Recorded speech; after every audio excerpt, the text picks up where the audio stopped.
This is Michael Connelly, and you are listening to Killer in the Code, Solving the Black Dahlia and Zodiac Cases. This is Chapter 9. Today we are going to talk to author William Mann, who has a new book out about the Black Dahlia case. But before we get to that, I want to give a quick update on our investigation. As you must know by now, our suspect in the Zodiac killings and the gruesome torture and murder of Elizabeth Short is Marvin Margolis, also known as Marvin Merrill, also known as Marty Merrill, among several other names. A key piece of evidence uncovered in the investigation headed by citizen sleuth Alex Baber is the so-called Elizabeth sketch that was created and signed by Marty Merrill in 1992, at a time he was dying of cancer. The sketch is of a young, dark-haired woman and is titled Elizabeth. She is nude, and the sketch depicts her from the waist up, eerily mirroring the bisection of Elizabeth Short. There are also contour lines on the body that also mirror some of the injuries sustained by Short. In the shading surrounding the figure, Baber found a hidden word, Zodiac. The sketch was framed under glass by Merrill's son and turned over to the Baber team, along with 3 boxes of documents and other property inherited after his father's death in 1993. We can now reveal something else hidden in the Elizabeth sketch, but first the story of how it was found. All of the property turned over by Merrill's son was cataloged by veteran homicide detectives Rick Jackson and Mitzi Roberts, both longtime cold case detectives, formerly with the Los Angeles Police Department. Dozens and dozens of documents and other items were listed on the inventory and a receipt given to the son. This was because it was all on loan from the son, who was hopeful that the material might be used to disprove his father's connection to 2 of the most infamous unsolved crimes in American history. While several items in the inventory tended to support Merrill as the suspect, the sketch was perhaps the most convincing. Jackson called it a deathbed confession. And though late in his life Merrill knew another person whose middle name was Elizabeth, the Baber team confirmed she was much older and her physical descriptors were far different from both Elizabeth Short and the Elizabeth in the sketch. It came time last week to return Merrill's property to his son, as was promised. But before it was delivered, a forensic photographer was brought in to document every item we had received. Thousands of photos were taken. And when it came time to shooting the sketch, it was removed from beneath the glass of its frame so it could be photographed without reflection. Sometimes a photo can pick up what cannot easily be noticed by the naked eye. I'll let Rick Jackson describe what was seen and captured through the macro lens of the camera. We took the glass off of the sketch, and there was an indentation that extended from the left edge of the mouth, curled upwards. It was probably 1/4 of an inch or 3/8 of an inch, which, is significant when it's a small sketch, that were curled upward toward the ear, much like the Dahlia's body was found, with the curled incised wound all the way up kind of toward her temple area on both sides. The right side of the sketch's mouth is covered with the hair, so you see nothing there. But it was definitely an indentation that extended from that side of the mouth. You can really see it under the macro lens, especially with the peripheral lighting from the side. Yeah, so it was intentional. It was almost like somebody had taken maybe a dull nail and extended the mouth a little bit right from the corner. The indentation is definitely there.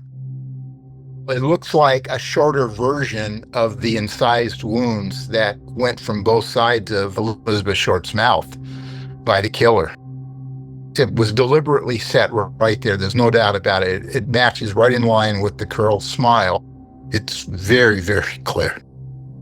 You can see the photo taken during the process we are talking about here under episode 9 on our website at killerindthecode.com. It is known as a Glasgow smile, as it was a torture originated with criminal gangs in Glasgow, Scotland in the 1920s. According to her autopsy report, Elizabeth Short was cut in such a way while she was still alive. Alex Baber believes the indentation seen on the Elizabeth sketch leaves no doubt about who the subject of the sketch is. I don't think that we have any other conclusion other than the fact that it is Elizabeth Short.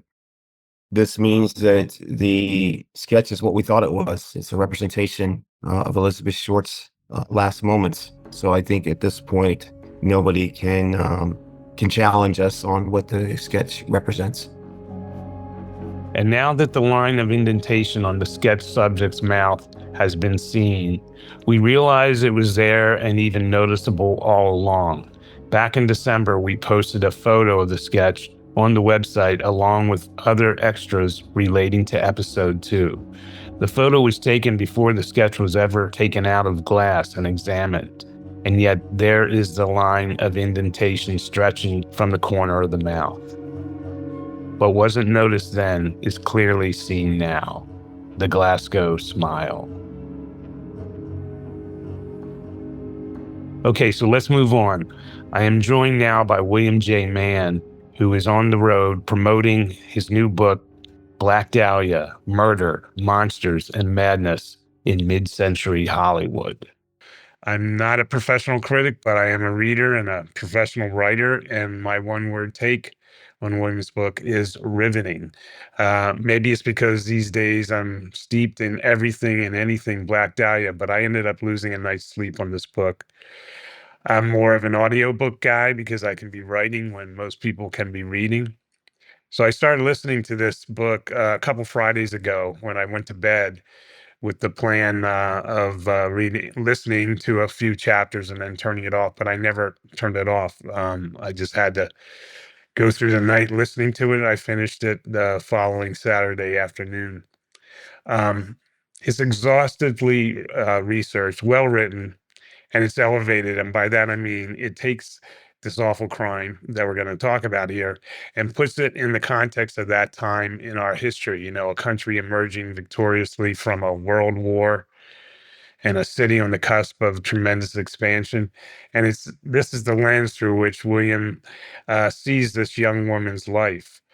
I also have to say that William quite methodically and carefully goes through the many suspects in the killing of Elizabeth Short and convincingly knocks them down one by one until he reaches who he calls the last man standing. And we'll get to him, that man, in the course of our conversation. So thanks for joining, William. You've told me that you didn't set out to find the killer in this story, that you wanted to find the victim, Elizabeth Short. So I want you to kind of get me off the hook here. I will be the first to admit that on this podcast, we have not paid enough attention to Elizabeth, the victim. But luckily you have. You made a deep dive into her short life and times. You say she had wanderlust.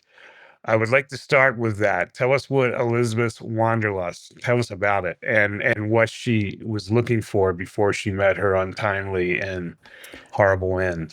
Well, I think I'm not sure she even knew what she was looking for necessarily, but she was not content to stay in her small town, New England suburb of Boston. That was not what she wanted. She didn't want to be her sisters who got married, or one of them went off into the service. Her mother had spent all her life really raising 4 daughters. Her husband had abandoned the family when Elizabeth was 6.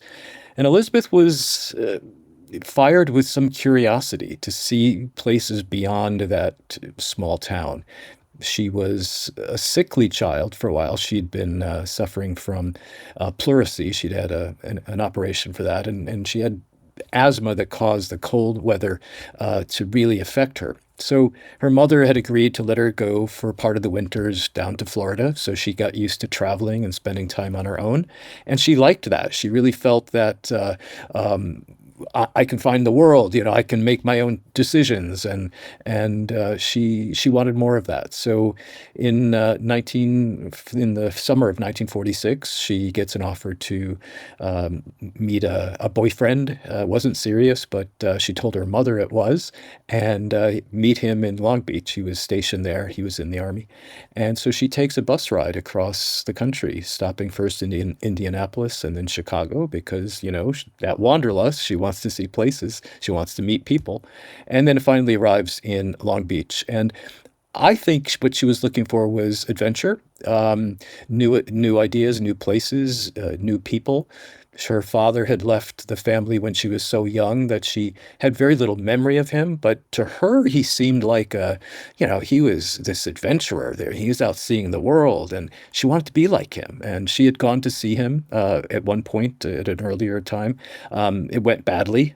He rejected her for a second time. So possibly in her travels, she was looking for some affirmation, maybe some sense of her father, maybe some, male approval, because she did like to make friends with older men, though she was very puritanical in a way. But so long answer to say, I'm not sure she knew what she was looking for, but she was definitely looking for something, and that wasn't to be found in her small town.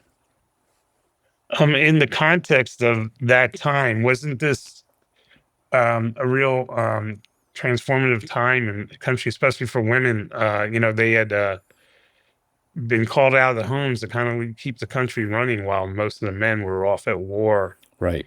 And then it was the war's over, and it's like you can't go back to being normal. Right. Yeah. I mean, you can't see Elizabeth's story without understanding that context. This was a period when many young women were not following the old rules of staying at home, getting married, having children. They wanted to see the world a little bit more. Women, as you say, during the war had saved the economy, and they had gone into the factories, the offices, and really kept the country running while the men were away. And then when the men came home, they were encouraged to go back, put on an apron, have more babies. And for some women, that wasn't ever going to happen again. They had tasted autonomy, and they wanted more of it. So Elizabeth was part of that movement. I'm not sure she was actually consciously thinking in those terms, but she was part of that movement of single women making lives for themselves in the nation's cities.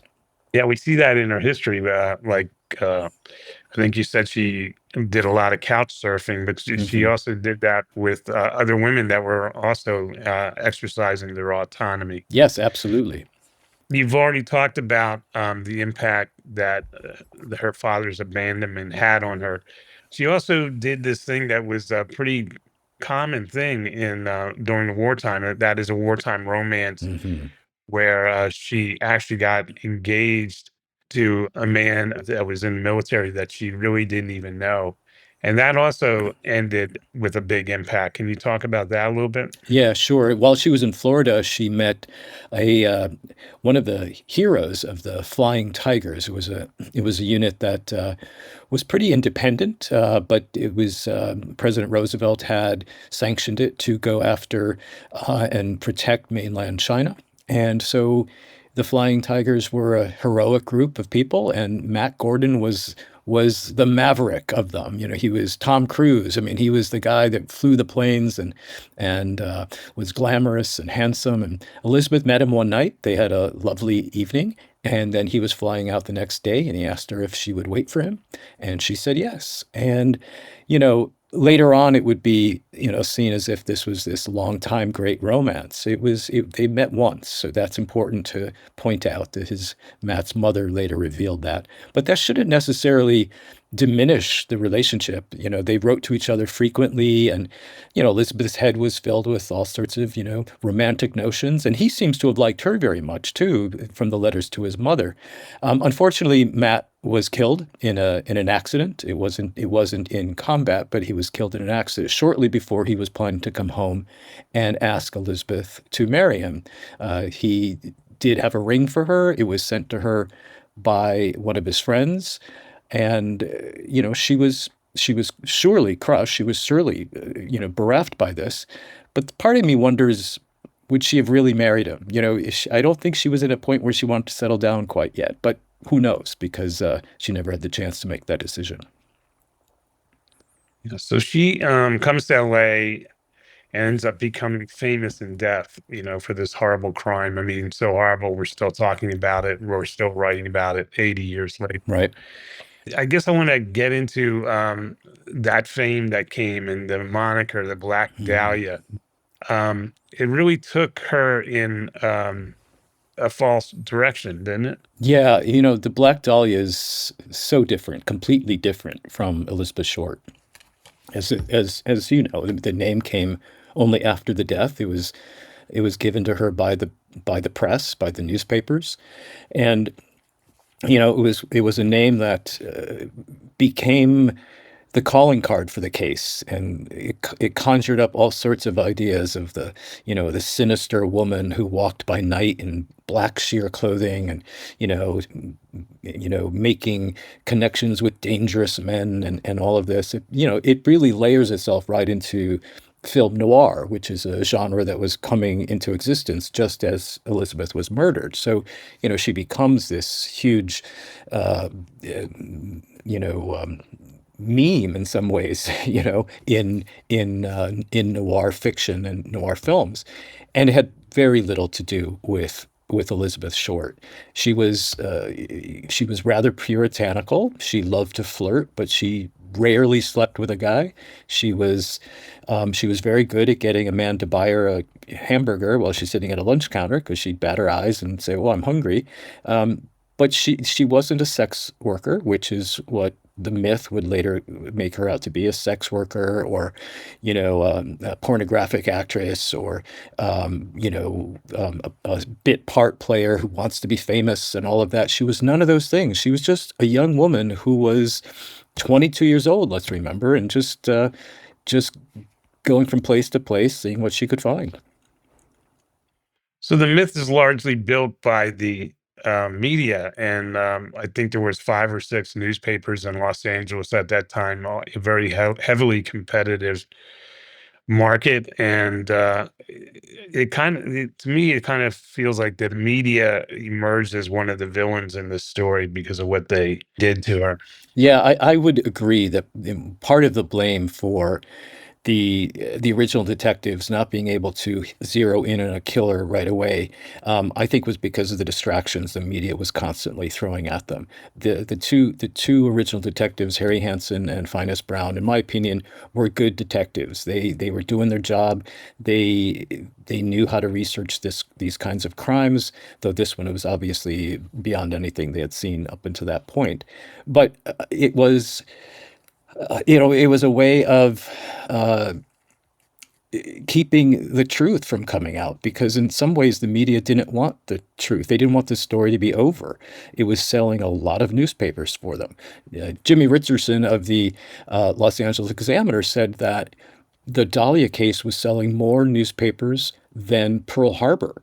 So they made sure that there were column inches available for the Dahlia case on every front page. So every front page had some Dahlia news. And that's not just the Examiner, it was also the Herald Express, the Daily News, even the Times, though they were a little more sober, but the Times also had that. That was on page 2. Um, and so if they didn't have new Dahlia news, they made stuff up. They literally made stuff up. And so Harry Hansen and Finus Brown are obligated. Captain Donahue would say, go investigate this. Somebody's just confessed over at the Examiner. And they'd have to stop what they were doing and go over and examine, the latest crazy confessor. So, yeah, the media is one of the reasons why, and not just one of the reasons, but one of the main reasons why the detectives were unable to zero in on somebody early on. Yeah, I think it was Brown, one of those two guys, Brown or Hanson, and they testified to the grand jury in 1949. Said they had 300 suspects Yeah. total. Yeah. They had something like 19 confessors. Yep. And so even when they whittled it down to a list of 22, I mean, that is a massive list in itself. Absolutely.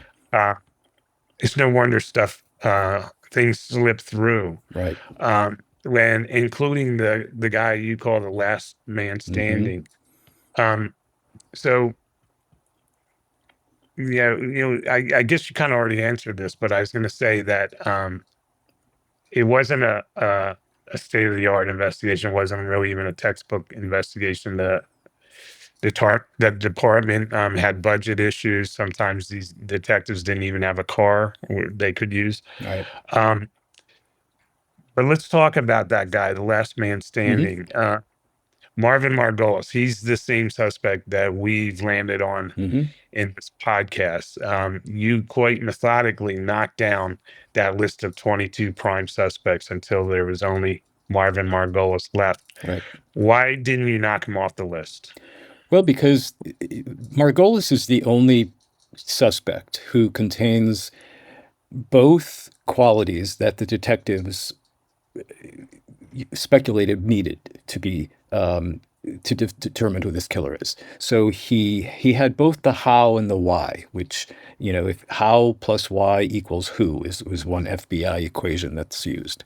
And he had the how because he had been in the military and he had served in a medical unit, so he assisted in surgical procedures, and he had the why, which is the rationale or the motivation for killing.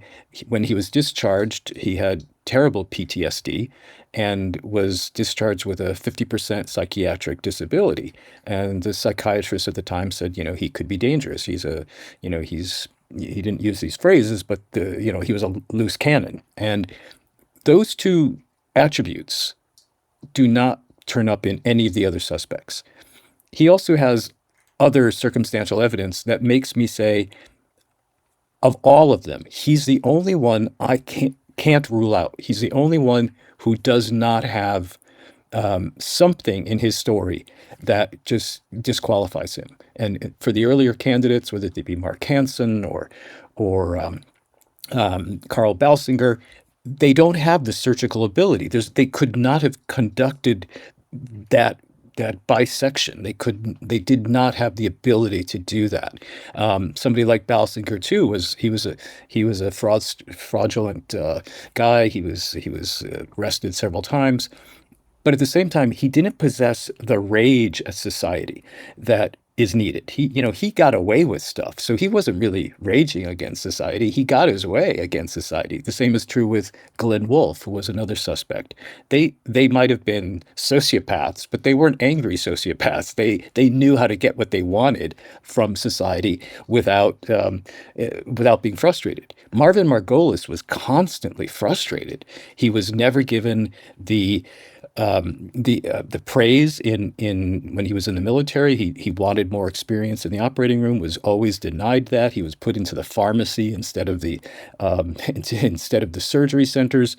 His father had told him he was would never make any good, that he was never going to be anything, from an early age. And then when he enrolls at University of Southern California, he's constantly dropping out of his classes. He can't hack it, and his professors are telling him, yeah, you don't have it. You don't have what it takes. So this is a guy with anger and resentment at the world, plus has the surgical skills to do what was done to Elizabeth Short.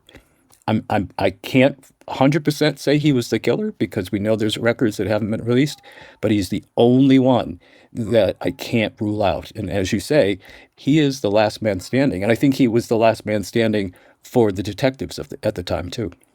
There's a lot of people out there who says he was eliminated, and I think he was initially. Yes. And like that was one of the things where they were overwhelmed and they checked the box with him, Right. believed him, Right. and moved on. But your study of the records that are available, what is the evolution of that of Marvin Margolis in terms of whether he was eliminated and when, and whether he was then reinstated as a key suspect? Yeah, he was early on. He was investigated. He was questioned, and the other reason he was questioned was because his roommate Bill Robinson, who had also lived with Elizabeth Short and Marjorie Graham with Marvin, he came forward and said, "Okay, I know this girl. I lived with her." And they said, "Well, who else lived with you?" And he said, "Marvin Margolis. We need to talk to him." And he said, well, he doesn't want to come in. So he is then forced to come in, apparently, because he does speak with Hansen and Brown, and he has an alibi for that night of the murder. His wife. He's recently gotten married, and his wife says, he was with me. So spousal alibis are always a little bit suspicious, but for the time being, they put all Marvin Margolis aside because they had a new suspect coming in every day, whether that be Robert Mantley or Lynn Martin. There was always somebody new to investigate. And it's not until the district attorney steps in around 1948, 49 that Marvin reemerges from the records. I think Frank Jemison was going through them and probably said to Finest Brown, well, what about this guy? Look at it. He's got surgical experience. He was a boyfriend. He has this rage. Why not him? And after getting more information about him, Finest Brown actually tells the grand jury he could be a very good suspect. And that's really the last record we have before the district attorney closes down its investigation. And it is clear from some of the newspaper records I found was that Brown began interviewing people about Marvin Margolis. And why I say that is he goes to Boston to interview Marjorie Graham. And Marjorie Graham would have known Marvin Margolis. He's the only suspect he could have been going to Marjorie to ask about. So I think by 1950, certainly, the Marvin had risen back up in prominence in the detectives' research. And by then he's under another name. That's right. Kind of in the wind, right? That's right. That's right. He had changed his name. He moves to Kansas, where he reinvents himself as an artist. And interestingly, when he's in Kansas, he begins telling another story about himself. Instead of being the frustrated surgical assistant that he was, now he's a member of the Flying Tigers. And if your listeners recall, Matt Gordon was a member of the Flying Tigers. And suddenly Marvin is describing himself as if he was Matt Gordon. And you wonder, did Elizabeth ever compare him unfavorably to, when she dated him? Well, you're nothing like my Matt Gordon, who was a hero, and, he flew planes. And did that upset Margolis? The psychology of that is really interesting. Yeah. Like, the guy's experience in Okinawa, is hero stuff. Yes, exactly. But that wasn't good enough for him Right. to tell the newspaper. That's right. I don't know. There's something deep about that, and and him leaving clues, if you ask me. But I'm not a psychologist. Yep, I agree. Well, you set out to find the victim, not necessarily the killer, but I think you found them both. It's a really good book, and I appreciate you spending some time and letting me use you to deliver some information about Elizabeth. Well, I'm happy to do it because Elizabeth Short, I think, deserves to be remembered. Her death was grisly and sensational, but her life, while it was ordinary and unremarkable, is still more important than her death. You've been listening to Killer in the Code, solving the Black Dahlia and Zodiac cases. This episode was written and produced by me, Michael Connelly, with editing by Terrell Lee Langford and music by Mark Henry Phillips. We will be back with Chapter 10 soon. Thank you for listening.